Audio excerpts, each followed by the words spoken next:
자, 여러분, 올해 벌써 이제 올해도 뭐 서서히 저물어 가는데, 그래도 역시 올해 세계 경제 최고 화제는 역시 여러분 유럽의 경제 위기 아니겠습니까? 그래서 우리에게 익숙해진 단어가 있죠? 바로 피그즈라고 그래서. 원래 피그즈의 내 나라가 어디죠? 원래 포르투갈, 그 다음에 아일랜드, 그 다음에 PIG니까 그리스, 그 다음에 스페인이거든요. 근데 우리 요새는 피그즈 할 때 I가 바뀌었어요. 그죠? 아일랜드보다는 어디? 이태리가 더 많이 꼽힙니다. 근데 우리가 포르투갈, 스페인, 그 다음에 이태리, 그 다음에 그리스에서 그리스는 저희가 사실 많이 다뤄봤어요. 그래서 그리스는 필요 없을 것 같고 포르투갈하고 스페인인데 결국은 어느 나라가 더 큰 나라예요? 스페인이죠. 스페인을 보면 포르투갈은 이해할 수 있을 것 같고요. 그 다음에 이태리 그래갖고 제가 한번 시리즈로 해갖고는 요번엔 스페인 다뤄보고 그 다음에 이태리 해갖고 도대체 이 나라의 정치 경제적 위기가 어디에서 초래됐는지 한번 피그즈를 갖다 종합 정리해보는 시간을 갖겠습니다. 그래서 제목을 붙여봤는데 유럽 경제의 블랙홀이다. 그래서 쫙 원래 빨아들이는 거죠. 어떻게 스페인이 빨아들이고 있는지 먼저 스페인, Welcome to Spain. 스페인부터 소개시켜드리겠습니다. 여러분 스페인은 어떤 나라라고 생각하냐면 나와 있으니까 질문 하나만 하네. 자, 세계에서 제일 관광객이 많은 나라가 미국이 아닙니다. 스위스가 아니에요. 오케이? 스위스는 어차피 여러분 평생 못 가봐요. 그런데 가볼 수도 없고 스위스는 물가가 정말 비싼 나라입니다. 스위스에서 밥 한 번 먹으면 한 5만 원 나옵니다. 혼자서. 제가 오늘 한번 스페인 가이드를 한번 해드릴게요. 왜냐면 이 스페인이라는 나라는 우리가 이렇게 딱 보면 어쨌든 스페인 수도는 어디다? 그리스? 마드리드 정신 차리세요. 자, 스페인 수도는 어디다? 마드리드죠. 근데 이제 제가 말씀을 드리면 스페인 수도가 여기 마드리드인데 스페인 어디에 있습니까? 정중앙에 있죠. 그래서 여러분 이 고속도로 가보시면 알겠지만 전부 다 이렇게 돼 있어요. 그래서 스페인이 우리나라랑 좀 비슷한 특징이 하나 있습니다. 서울로 중앙 집권화돼 있잖아요. 마찬가지로 굉장히 중앙 집권화돼 있습니다. 근데 굉장히 특징인 게 우리도 지방 집권화되면서 지방색이 강한 나라죠. 그죠? 우리의 특징이 그렇지 않습니까? 그러니까 내가 말하지만 미국 사람이 와서 보면 이해를 못한 거죠. 저 좁은 땅덩어리에 중앙 집권화돼 있으면서도 지방색이 강하다. 그럼 이해 못한단 말이에요, 미국 애들은. 왜? 한 주만도 보다도 작잖아요, 우리가. 우리가 텍사스 주보다 작지 않습니까? 근데 텍사스 주가 딱 있으면 오스틴이 있고 오스틴 외가 있단 말이에요. 근데 거기 뭐 이해가 안 가는 거죠. 근데 우린 그런데 스페인은 굉장히 중앙 집권화돼 있으면서 마드리드가 권력이 강할 것 같지만 그러진 않습니다. 스페인은 기본적으로 4개 지역으로 나누는데 이게 에스파르나라는 지역이고 그다음에 여기가 자, 스페인 두 번째 도시 하면 어디가 되겠습니까? 바르셀로나죠. 그래서 여기 바르셀로나인데 사실은 되게 재밌는 게 여기하고 여기가 언어가 안 통합니다. 중국 생각하시면 돼요. 그죠? 우리 중국 위에는 뭐 써요? 보통화 쓰지 않습니까? 우리 아래는 뭐 씁니까? 홍콩 같은 데 가면. 광동화 쓰잖아요. 그래서 밑에 애들 가면 뭐야 그거 원래 우리 어렸을 때 홍콩 영화 보면 걔네들 맨날 뭐야 그게 다 광동어지 않습니까? 그래서 원래 보통화랑 광동화랑 말이 안 통하는 거죠. 그래서 실제로 홍콩이나 이쪽 남쪽 지방 가면 젊은 애들은 보통화를 알아들어요. 교육을 배웠으니까. 근데 나이 드신 분들은 보통화 못 알아듣습니다. 저도 택시 타고서 한번 길을 못 찾은 적도 있었어요. 그렇다고 뭐 제가 중국어를 하는 건 아닌데, 자, 어쨌든 뭐가 된다? 이렇게 돼 있는 거예요. 그래서 여기가 언어도 안 통할 정도로 굉장히 다릅니다. 마드리드하고 바르셀로나가. 굉장히 다른 지역이에요. 근데 이건 역사적으로도 굉장히 그인 건데, 우리 1936년쯤 됐죠? 스페인에서 여러분 커다란 전쟁이 벌어집니다. 그게 바로 스페인 내전이죠. 세계사의 운명을 바꾼 전쟁인데, 그래서 이 스페인 내전 때 이 당시에 이제 왕당파라고 불리는 거죠. 쉽게 얘기하면 독재죠, 이 당시에. 아주 독재 폈고 아주 뭐 굉장한 독재죠. 물론 조선일보에서 보면 건전한 우파였을지도 모르겠어요. 그 반면에 맞서서 공화주의자들이 맞습니다. 물론 이제 조선일보가 보면 또 좌파겠죠. 그죠? 어쨌든 좌파 우파가 뭐 제가 특정 신문을 갖다 괜찮던데요, 뭐 요새 임기 말년이에요. 괜찮아요. 자, 그래서 여기는 뭐가 된다? 왕당파에서 독재자. 일부 신문은 우파. 그 다음에 여기는 공화파. 일부 신문은 좌파. 이 세력들이 여러분 치열한 접전을 벌이게 됩니다. 근데 이 당시엔 이거는 국내전만은 아니었어요. 왜냐면 이 스페인 내전의 시금석이라는 게 유럽의 대단히 진보적인 지식인. 유럽뿐만이 아니라 뭐 아프리카에서는 파농이 나오니까요. 여기 당시에. 파농이라고 들어보셨죠? 파농도 이 스페인 내전에 참석을 합니다. 그러니까 이 당시에 유행했었던 뭐냐면은 그 국제주의자죠. 그러니까 쉽게 얘기하면 우리나라의 광주민주항쟁이 벌어진 거예요. 그랬더니 이 세계 각국에서 이 시민군편에서 싸운 거죠. 물론 일부 신문이 보면 폭도. 또 일부 또 누가 얘기하면 또 그만 얘기하겠습니다. 이러다 또 성질나 혈압으로 쓰러집니다. 어쨌든 바르셀로나랑 마드리드는 얘는 공화파가 주역이었고 여기는 왕당파. 그러니까 완전히 다른 거죠. 둘이서 뭐 피부지게 싸운 거니까. 그래서 여러분 이 당시에 유명하지 않습니까? 그래서 이 당시에 이 공화파가 불리해지니까 프랑크 총독이 히틀러한테 SOS를 칩니다. 그러니까 히틀러가 그때 폭격기를 갖다 보내갖고 폭격을 하는 거죠. 그래서 스페인 사람들이 괜찮겠어요? 다 죽었겠어요? 다 죽었죠? 그걸 보고서 피카소가 그림을 그립니다. 화가 팍 나갔고. 막 소머리 그리고 양머리 그리고 이 당시 스페인 내전에 굉장히 유럽 지식인한테 커다란 좌절감을 주는 거예요. 왜? 결국은 왕당파가 이기고 프랑크 독재가 30년이 가는 거거든요. 이 당시 내전에서 결국 공화파가 패퇴합니다. 그러니까 어떻게 보면 그런 우리 광주학생 때 우리가 가졌던 그런 그 자괴감이라고 그러니까 이 비참함을 이 당시 유럽이 맛보죠. 그리고 절망감을 느끼게 되고 이 당시 스페인이 프랑코가 누구한테 요청을 했다고요? 히틀러한테 공습을 요청해서 히틀러가 공습을 하는데 다른 유럽 국가가 제재를 하잖아요. 그러니까 이게 어떻게 보면 히틀러한테 자신감을 준 거죠. 내가 어떤 나라를 공격하더라도 유럽이 날 제재하지 않을 수 있겠군. 이런 잘못된 시그널을 준 거예요. 어떻든. 그러니까 이걸 보면서 굉장히 진보적 지식인들이 커다란 좌절감에 빠지고 하여튼 대단히 그랬던 사건이 바로 이겁니다. 그래서 그렸던 그림이 제가 말씀드리지만 뭐가 돼야 되나? 자, 뒤로 안 나면 게르니카 아니겠어요. 우리 보면 우리 언니 얼굴하고 많이 닮았네요. 자, 우리 친구 얼굴하고 이 소대가리, 닭대가리, 말대가리 이게 쭉쭉 나와 있는데 이제 말이 울부짖지 않습니까? 이게 제가 그죠 우리 오마이뉴스 보시면 알겠지만 그래서 여러분 미술사 특강을 들으셔야 됩니다. 그렇다고 미술사 특강만 끊자고요? 아니요. 전부 다 끊으셔봤자 10만 원밖에 안 합니다. 자, 어쨌든 다 들으시면 여기 이제 그 게르니카고요. 그 다음에 우리 다 아시는 이제 해밍웨이라고 들어보셨죠? 네? 설마 해밍웨이를 모르시겠어요? 유명한 소설 뭐 있어요? 네, 바다와 노인, 그죠? 노인과 바다 그 쓰시고 해밍웨이가 아마 그 나중에 뭐 어떻게 뒤지시더라? 뒤지시더라. 자살하지 않습니까? 근데 이제 최근에서는 이제 CIA 배우의 뭐 좀 공작설까지 나오고 있는데 자 어쨌든 그 유명한 이제 뭐 아니겠습니까? 이거 여러분 잘못 뽑아왔네요. 이건 스페인 내전하고 상관없죠? 이건 뭐예요? 무기여 자리 거라고. 네. 무기여 자리 거 아닌가? 무기여 자리 거가 아니라 그 우리 소장님 뽑아오셨는데 스페인 내전을 다룬 영화는 무기여 자리 거가 아니라 누구를 위하여 종을 울리나죠. 네. 이거는 여러분 어떡하겠어요. 우리 소장도 수준이 이렇게밖에 안 되는 거 어쩔 수가 없어요. 이런 사람들을 데리고 이 좋은 강의를 만들어낼 수 있는 저희 역량 앞에서야 뭐 무슨 얘기를 하겠습니까. 그래서 누구를 위하여 종을 울리나 영어 제목은 뭐예요? 영어 제목 누구를 위하여 영어 공부 좀 하세요. For whom 소유되면서 목적격이 사용됐습니다. 놀라운 일이죠. 그 다음 뭐가 된다? The bell. 그 다음 뭐가 되겠어? 울리나? 링. 수준이. 링이래! 벨은 조그만 벨을 톨이라고 그러잖아요. 톨. 오케이? 뭘 오케이야. 3인칭 단수니까 S 붙여야죠. 기본 문법조차 안 됐어요. Perform the bell. Tolls. 자, 여러분. 정신 똑바로 차리시고요. 자, 어쨌든, 그거 다른 영화가 나오고 있습니다. 자, 여러분, 스페인 다시 가보면은, 그 다음에 이제 여러분 보시면 재밌는 게, 그 다음에 이제 아시겠지만, 요게 이제 피레네 산맥이에요. 야, 오늘 스페인 가이다 다 끝나겠네. 이거 할 주제는 다 뭘 만들겠습니다. 어쨌든 우리 알고 와야죠. 그래서 요 피레네 산맥입니다, 이게.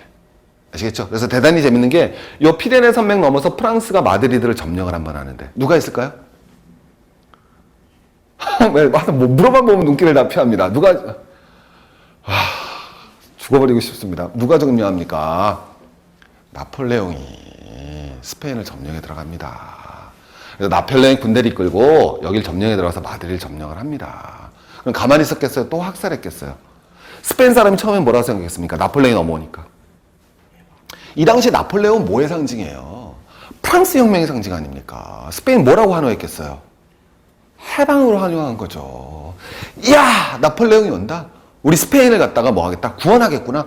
19세기 초반 아닙니까? 18세기 말. 프랑스 혁명 직후에 나폴레옹이 집권하고 나서 여길 들어왔던 거예요. 환호했단 말이에요, 일부. 스페인의 진보적이고 역사 복잡한 거 아니겠습니까? 그랬더니 웬걸? 나폴레옹이 뭐 합니까? 해방자가 아니라 점령자라는 것이 곧 밝혀지죠. 그리고 스페인 사람들은 뭐 합니까? 마구 쏴 죽이잖아요.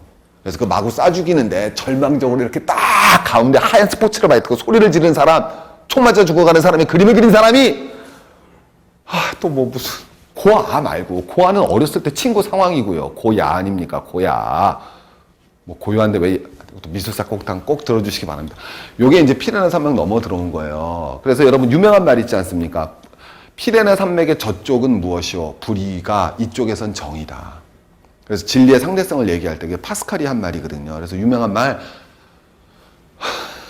오늘 죽어버리고 싶습니다. 피레네 산맥 이쪽의 진리가 저쪽에선 부이다. 그거 말할 때 이게 피레네 산맥입니다. 이해가시겠죠? 그 다음에 더 재밌는 거는 스페인은 여러분 꼭 말씀을 안 드릴 수가 없는 게 그 다음에 이제 여기가 있거든요. 여기가 더 유명한 곳입니다. 바로 바스크 지방이에요. 근데 이 바스크 지방이라는 곳은 굉장히 독특한 곳이 바스크는 왜냐면은 여기는 인종적으로 다릅니다.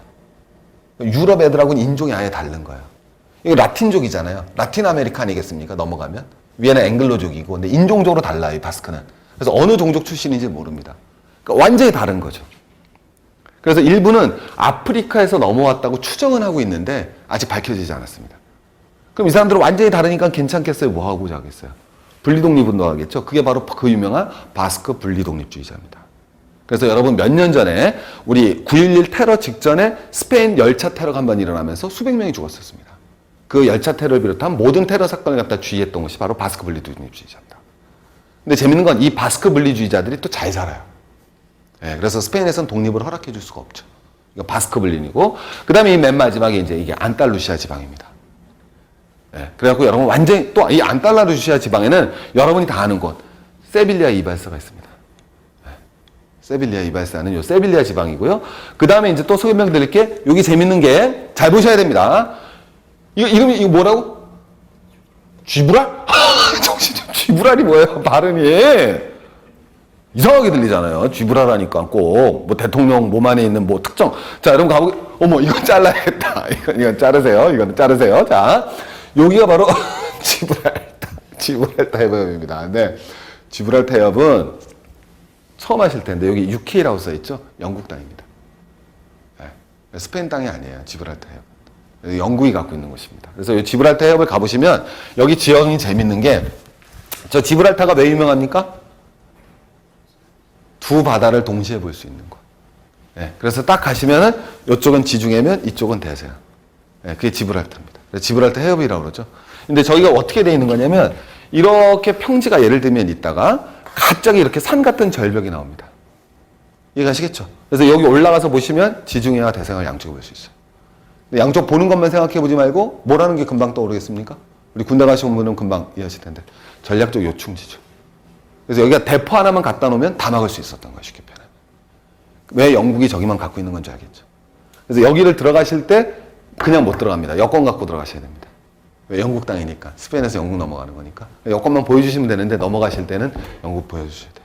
그래서 여기가 이제 바로 그 유명한 이제 지브랄타 해변이고요. 여기가 이제, 자, 이제 아직 안 끝났습니다. 그 다음에 이제 하나만 더 보여드리면 여기서부터 여기까지가 이 400km가 제가 수업에도 가끔 말씀드렸었는데 바로 그 유명한 태양의 해변입니다. 그래서 이게 400km인데 이 400km가 전부 다 해운대라고 생각하시면 됩니다. 네. 해운대가 400km가 쫙 있습니다. 그래서 여러분 제가 말씀드렸지만 2008년 금융위기 전까지 세계 경제가 엄청 좋았잖아요. 그래서 이 해변가를 중심으로 해서 참 호텔들이 400km가 이어져 있습니다. 그래서 이 도를 다니시면은 오른쪽은 백사장이고 바다고 왼쪽은 다 호텔이에요. 네. 경제 호황일 때 그걸 다 지어놓은 거죠. 그래서 2008년 금융위기 때 스페인이 팍 반토막 나게 되는 결정적 위기를 마련하게 되는 것이 바로 이 좋은 관광 경제입니다. 어쨌든 이제 스페인은 금방 소개가 되셨죠? 오늘 스페인 가이드만 하다 끝났는데 어쨌든 뭐 이것도 보람 있는 일일 겁니다. 재밌으실 거예요. 아, 그렇구나. 그래서 스페인은 커다란 4개의 지방으로 나눠져 있다. 이게 이제 나중에 말씀드리고자 하는데 왜 배경을 말씀드렸는지 이해하실 겁니다. 자, 이제 와볼게요. 인구는 우리나라랑 비슷하죠? 남한만 하고요.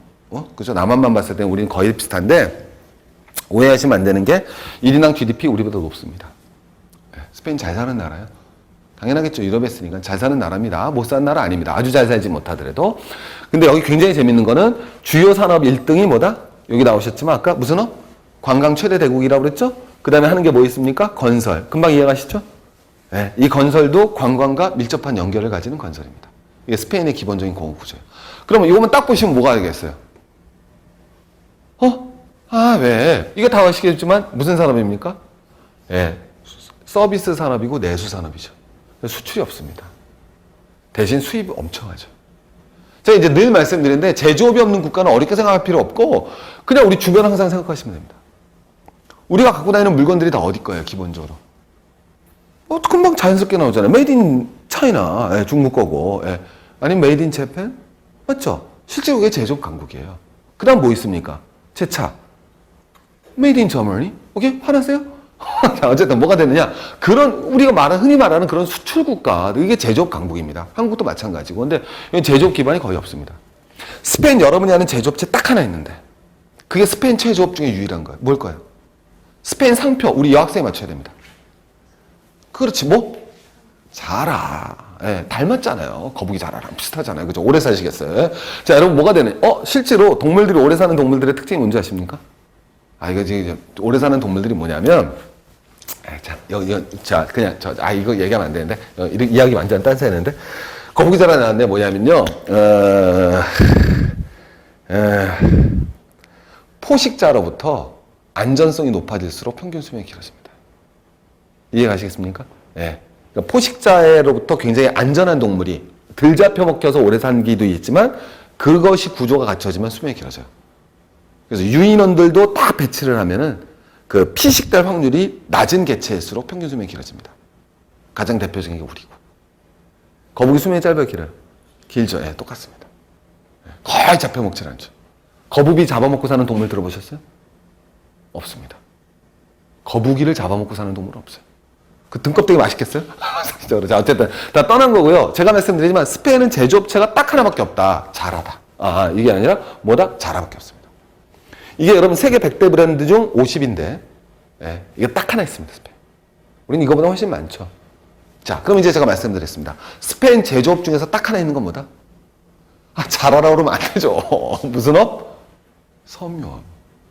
그럼 이제 금방 나오죠, 이제. 아, 스페인 아니, 스페인 느낌이 오시죠? 예, 섬유업이 발달한답니다. 스페인도 섬유업만 좀 발달돼 있어요. 그럼 이제 딱 가보겠습니다. 하지만 세계 관광시장 점유율 1위, 14%. 그래서 여러분, 관광산업의 고용 인력이 210만 명입니다. 엄청난 숫자죠? 우리나라 인구와 비슷한데. 그래서 관광 수입이 620억 달러, GDP의 4%입니다. 이거 엄청난 겁니다. 우리 1%도 안 될걸요? 그죠? GDP의 4%를 관광 수입으로 벌어는 나라. 이게 이제 여러분보다 스페인이라는 나라입니다. 대단한 나라죠. 근데 이게 얼마나 재밌느냐? 미국하고 똑같아요. 제가 미국 말씀드릴 때, 미국이 세계에서 서비스 수지 흑자가 제일 많은 나라입니다. 스페인은 아니에요. 왜? 서비스 수지에는 뭐도 포함됩니까? 관광만 있는 게 아니라 하나 더 중요한 거, 교육할 때, 다시. 서비스 수지에서 또 하나 중요한 게 있습니다. 뭐가 있죠? 교육이 있거든요. 네. 그러니까 미국은 서비스 수지는, 관광 수지는 스페인하고 비슷한데다가 거기다 교육 수지 흑자가 많아요. 우리 엄청으로 미국 유학 가지 않습니까? 어학연수 엄청 가고, 그죠? 스페인으로는 안 가죠? 스페인으로 어학연수 간 사람 엄청 정신 차리셔야 됩니다. 그래서 여러분, 어쨌든 이거 보시면 이게 굉장히 안타까운 건데, 이게 GDP 대비예요. GDP 대비 몇 프로짜냐면, 서비스 수지가 거의 2%, 3%, 거의 4%대 서비스 수지 흑자가 납니다.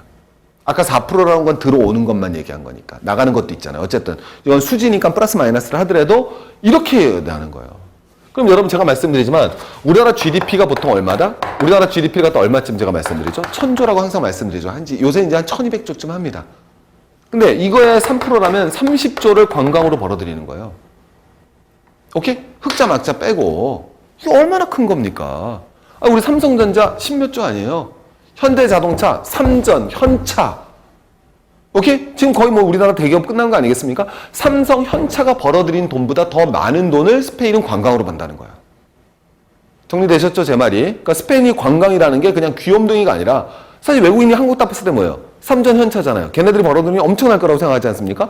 삼전, 현차, 포철 다 합친 거보다 스페인은 관광 수입이 더 큽니다. 우리는 인구 규모가 비슷한데. 자, 그럼에도 불구하고 상품 수지는 어떻다? 보셨죠? GDP의 10%의 적자입니다. 다 수입해서 먹는 나라예요, 스페인은. 네. 자라 옷 빼고는 다 수입해서. 이게 스페인입니다. 아주 재밌는 나라죠.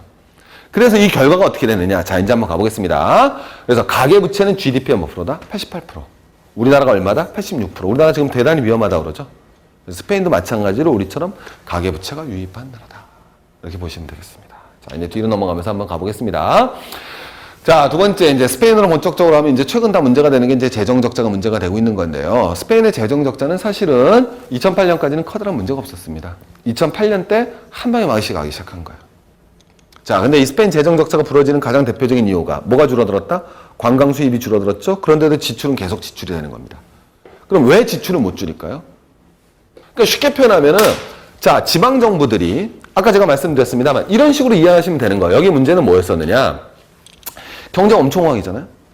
예, 중앙화 집권화되어 있으면서도 제가 말씀드렸지만 분권화가 대단히 잘 된다라고 그랬죠. 지방자치단체 힘이 굉장히 강합니다. 타치를 못해요. 아니, 언어가 다른데 어떻게 타치합니까? 맨날 분리독립하자는데 타치해요? 그죠? 그럼 여기서도 뭐 있겠습니까? 얘네도 안달루시아도? 여기다 호텔 짓고 다 졌다니까요. 외자 차입하고 다 한 거예요. 그 주체가 누구다? 중앙정부가 아니라 지방정부인 겁니다. 그러다 2008년 딱 맞은 거예요. 근데 지출을 줄일 수는 없잖아요. 이해하시겠습니까? 지출을 줄이기가 쉬운 구조가 아니라니까요. 4대강 끝났어요. 1년 유지보수 하는데도 5천억 이상 들어간다고 그러지 않습니까? 아주 논리가 간단한 거예요. 그나마 다행인 건 우린 속도전에서 몇 년 안에 확 끝냈잖아요. 그게 다행인가? 어쨌든 그건 잘 모르겠습니다만. 자, 이게 나와 있는 거죠. 그러니까 적자가 쌓여나가는데 다시 가보겠습니다. 적자는 쌓여나갑니다. 이걸 누가? 중앙정부가 처리할 수가 없는 겁니다. 그래서 스페인은 재밌는 게 중앙정부는 재정적자가 아니라는 거예요. 스페인의 특징이 다 지방정부의 재정적자입니다. 중앙정부는 흑자를 보는데 지방적자가 어려움을 갖고 있기 때문에 더 해결이 없다. 이해가시겠죠? 그래서 스페인은 지금 터지고 있는 게 막 이태리가 막 문제가 되잖아요. 근데 스페인은 거꾸로 덜 문제가 되는 게 이태리보다는 천천히 되는 거예요. 근데 어떻게 보면 더 옮아 있는 거예요. 아주 재밌죠, 상황이라는 게. 잘 드러나지가 않죠. 왜냐면 뭐 스페인 국채도 막 지금 7% 친다 그러는데 어때? 이태리 국채보다는 낫단 말이에요, 안정성이. 믿을만 하잖아요, 스페인 중앙정부가 발행한 건. 그죠? 스페인 지방정부가 발행한 건 도저히 믿을 수가 없죠. 네, 지금이 스페인이 그런 상황이다. 이제 알아두시면 재밌는데, 스페인은 이제 맨 마지막에 그럼 스페인 경제는 어떻게 회복 가능성이 있느냐 했을 때 아주 절망적인 상황이다. 오히려 더 제가 아까 제목에 스페인은 블랙홀이라고 붙였지만 이것 때문에 그렇습니다. 스페인의 청년 실업률은 37%.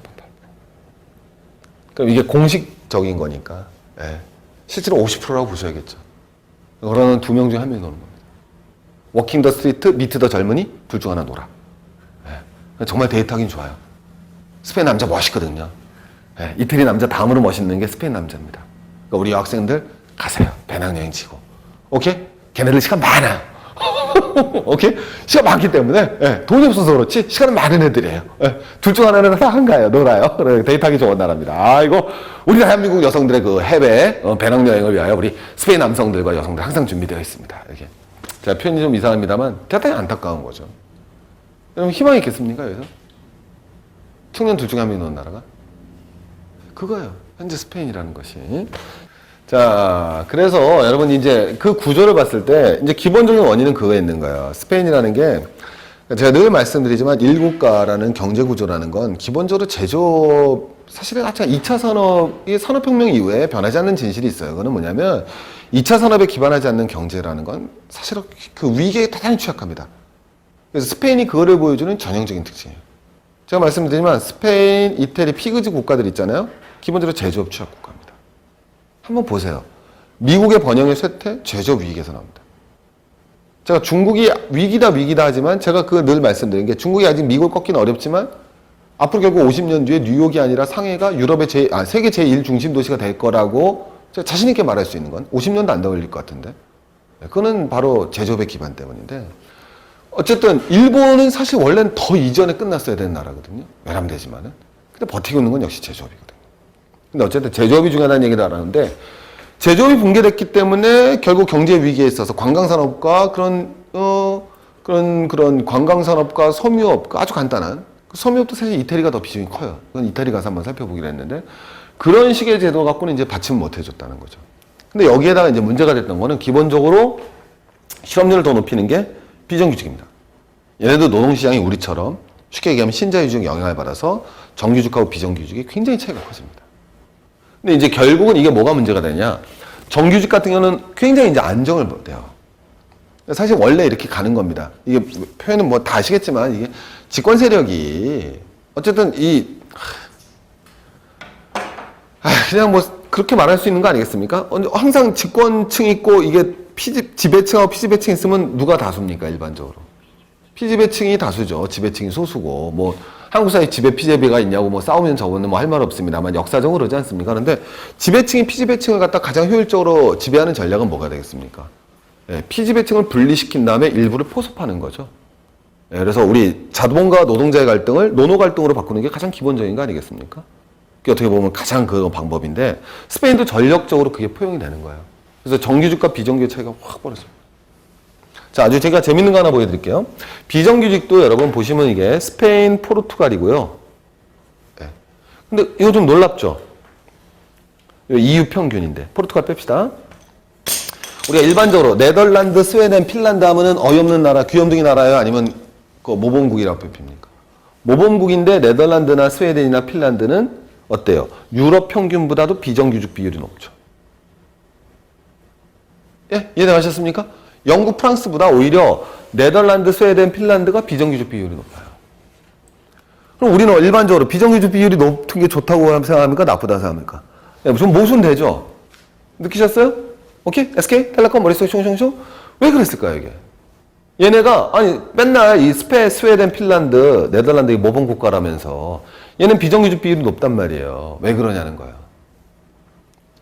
이유는 간단하죠. 얘네들은 비정규직과 정규직이 고용을 제외하고는 차이가 없습니다. 사회적으로 스웨덴에서 대표적인 건데 대협약이 일어나죠. 그 대협약의 전제 조건이 첫 번째 조건이 뭐였어요? 동일노동, 동일임금의 원칙입니다. 그 사회 산업 평균적으로 동일노동에 대해서 동일임금을 지급받는 거예요. 그러니까 여기는 우리나라랑 차이가 나는 게 우리는 정규직과 비정규직의 임금 차이가 몇 배입니까? 거의 2배죠. 극복 안 됐어요. 오히려 벌어지고 있습니다. 그죠? 현대자동차 안에서 똑같이 근무하고 있는데 정규직과 비정규직의 임금 차이가 2배죠. 근데 여긴 그렇지 않은 거예요. 그러니까 젊은 층들이 거꾸로 내 정규직 꼭 필요 없다라는 마인드가 강한 거죠. 왜? 동일노동, 동일노동을 보장받으니까. 그래서 이 나라가 높은 거예요. 그러니까 이런 거 보고도 왜곡하는 일부 방송들이 많죠. 얼마나 무서운 논리냐는 거예요. 갖다 놓고 딱 하죠. 얘네도 비정규직 비율이 유럽보다 높아. 팍 이렇게 때려버리는 거예요. 굉장히 호소력 있어 보이죠. 야 이거 비정규직 많아도 큰 문제 없는 거구나. 이게 진짜 이게 그 이데올르그라고 그러는 거죠. 아주 정말 그 사악한 그런 겁니다. 사악. 뭐 무슨 소리. 하다 딱 보시면 알겠지만 얘네들 그게 아니에요. 얘네들이 문제인 거예요. 왜? 정규직과 비정규직의 차이가 굉장히 큽니다. 정규직을 어떻게 포섭했냐면요. 네, 물가연동임금제입니다. 무슨 소리냐? 물가라는 건 기본. 임금은 두 가지 요인에서 결정됩니다. 하나 뭐죠? 생산성 향상이죠. 내가 옛날엔 10개 일을 하다가 지금 20개 일을 해요. 월급이 몇 배가 돼야 됩니까? 2배가 돼야 되죠. 그러면서 저희 직원들은 월급 받아가면 안 돼요. 자, 근데 어쨌든 그건 뭐 또 다른 얘기고요. 오해하지 마시고요. 자, 소장님도 받아가시면 안 돼요. 자, 어쨌든 그건 다른 얘기고. 다른 얘기. 이렇게 가슴이 절절하죠. 자, 어쨌든 자, 무슨 얘기냐? 그런데 제가 지금 막 얘기도 다 까먹었어요. 무슨 얘기인지 기억난다? 몰라? 자, 어쨌든 제가 말씀드린 게 이게 이제 그거라는 거죠. 이해되시겠죠? 근데 생산성 향상이 없더라도 급여로 올라갈 수 있는 체계를 마련했다는 거예요. 쉽게 표현하면 저 말은 정규직에 포섭이 되면 너네 생산성 향상 안 돼도 월급 물가 오른 만큼 올려줄게. 그것도 정규직이니까 고용 해고가 안 되잖아요. 그러니까 결탁을 한 거야, 일본어랑. 이해하시겠죠, 여러분? 항상 우리가 뭐 맨날 정말 그 말도 안 되는 개소리, 복지 과다하게 갖고 망한 나라 하나도 없어요. 그 있긴 있어요. 조선일보 안에, 조선일보 신문 안에 있어요. 그 나라들 말고는 죄송해요, 중앙일보, 동아일보 빼먹어서. 죄송해요, 국민일보, 세계일보 빼먹어서. 그 나라, 그 신문 안에 나라들 말고는, 죄송해요, KBS 빼먹어서. 이거 MBC도 여기서 같이 가는구나. 죄송해요, 종편도 앞에 들어갈 테니까 다 빼먹어서 다 죄송해요. 자, 어쨌든 뭐가 됐느냐. 그 나라 말고는 없습니다. 이건 뭐 맨날 나오잖아요. 과도한 복지 정책이 일 안 하고도 월급이 많아. 그 구조가 이래서 형성된 겁니다. 그런 사람이 일부분이고요. 대부분 그러지 못한 거예요. 그래서 여러분, 비정규직이 다 이렇게 비율이 높습니다. 그래도 우리나라 반도 안 되잖아요. 우리나라 반도 안 되지만 어쨌든 유럽 안에서는 스페인과 포르투갈이 이렇게 정규직과 비정규직의 임금 차이가 벌어지게 되면서 노동시장이 유연화되면서 정리되시겠죠? 네, 실업률이 급격히 높아진 나라죠. 그러니까 장기적인 생산성 향상을 기약할 수가 없는 거죠. 결국 국가가 발전하려면 생산성이 향상이 돼야 되잖아요. 네, 생산성이 향상되기 위해서는 첫 번째 뭐가 있어야 되겠습니까? 노동 경험이 축적이 돼야 되죠. 그죠? 20대다가 노동 경험을 많이 축적해야지 30대 가서 열심히 일하잖아요. 비정규직이 높으니까 노동 경험이 축적되지 않지 않습니까? 근데 정규직은 생산성 향상을 할 필요가 없죠. 예, 이미 포섭돼 있으니까. 그러니까 계속 제조업 기반은 계속 몰락할 수밖에 없는 거예요. 그러니까 머릿속에 들어가는 게 뭐밖에 없겠어요. 야, 관광하자. 그죠? 편하잖아요, 어떻게 보면. 그리고 관광객들 오는 데다 뭐 하자? 아파트, 호텔 짓자 아니겠습니까? 관광만이 우리가 살 길이다. 세계 경제가 좋을 때 문제가 없지만 세계 경제가 거꾸렸을 때 힘없이 무너지는 겁니다. 자, 그럼 이제 여러분 똑같죠? 이 논리가. 자, 그럼 이 사람들이 어디로 갔겠습니까? 야, 제조업 생산 기반 생산성 향상은 어려워. 우리 이렇게 갈 필요 없어. 머리 힘건하게. 관광하자. 자, 관광인데 지금 세계 경제가 좋아. 21세기 초반, 2000대 초반 관광 경제 좋았잖아요. 아까 제가 말씀드렸죠? 뭐 해야 되겠습니까? 뭐 해야 돼요? 호텔 지어야 되죠? 자, 우리가 호텔 어디 가졌습니까? 우리나라 호텔 어디 가졌어요? 두 글자. 우리나라 호텔 뭐가 있습니까? 프로젝트 파이낸싱. 프로젝트 파이낸싱 어디서 했습니까? 저축은행이 했지 않습니까? 저축은행 괜찮았어요. 알고 보니까 복마전이었어요. 복마전 아니었습니까? 복마전이 뭐예요? 그냥 완전히 돈으로 뭉치고 얽히고 살켜갖고 완전 부패덩어리 아니었겠습니까? 똑같은 구조가 똑같이 나타나는 겁니다. 그래서 유럽 최대 부패 국가가 되는 거죠. 뒤로 한번 가보겠습니다. 자, 그래서 어떤 형태로 나타나냐? 딱 가보면요. 주택 버블이 나오죠? 제가 근본적인 배경 말씀드렸습니다. 근본적인 배경 말씀드렸죠? 자, 그런데 얘네들한테 이제 여러분 딱 들어옵니다. 뭐? 호기가 나오죠. 유로가 통합됩니다. 유로가 통합돼요. 자, 이제 한번 가보겠습니다. 유로 통합가 되면, 자, 우리 이렇게 생각하시면 돼요. 스페인 있고, 그 다음에 독일 있습니다. 아주 쉽게 얘기하면. 유럽 통합의 주체는 독일, 프랑스와 그 주변국이 통합한 게 EU 통합이라고 생각하시면 됩니다. 경제구조가. 자, 이제 제가 말씀드릴게요. 스페인하고 독일이 있으면, 자, 어디가 더 선진국이에요? 더 잘 살면. 독일이 더 잘 살죠? 이거 못 맞추시면 안 됩니다. 자, 당연히 금리가 어디가 높겠어요? 금리가 어디가 높겠어요? 금리가 높은 나라는 신용이 좋으면 금리가 높아요, 낮아요? 친구, 은행에서 돈 빌려요? 러시안 캐시에서 빌려요? 러시안 캐시에서 빌리죠? 왜? 신용이 좋아요, 나빠요? 나쁘죠? 금리가 낮아요, 높아요? 높죠. 간단한 거예요. 이해 가시겠습니까? 저 러시안 캐시 빌려요, 안 빌려요? 저한테 유일하게 광고 제한 들어온대요. 네. 저한테 이전까지 모든 제가 살면서 광고 제한 딱 한 번 받아봤습니다. 러시안 캐시. 나가고 싶었어! 그러나 주변에 만류를 못 나갔습니다. 어쨌든 주변에 만류만 없었으면 좀 나갔어요. 근데 다시 한번 연락 주시면 심각하게 고려해 보겠습니다. 감사합니다. 자, 뭐 사나머니도 있고 저는 구리지 않고 열심히 해보겠습니다. 자, 어쨌든 재작년이었었는데 다시 이해 가셨죠? 그래서 당연히 스페인이 뭐가 됐습니까? 금리가 높죠. 어디보다 독일보다 금리가 낮은 게 이게 뭐다? 이게 정상이에요.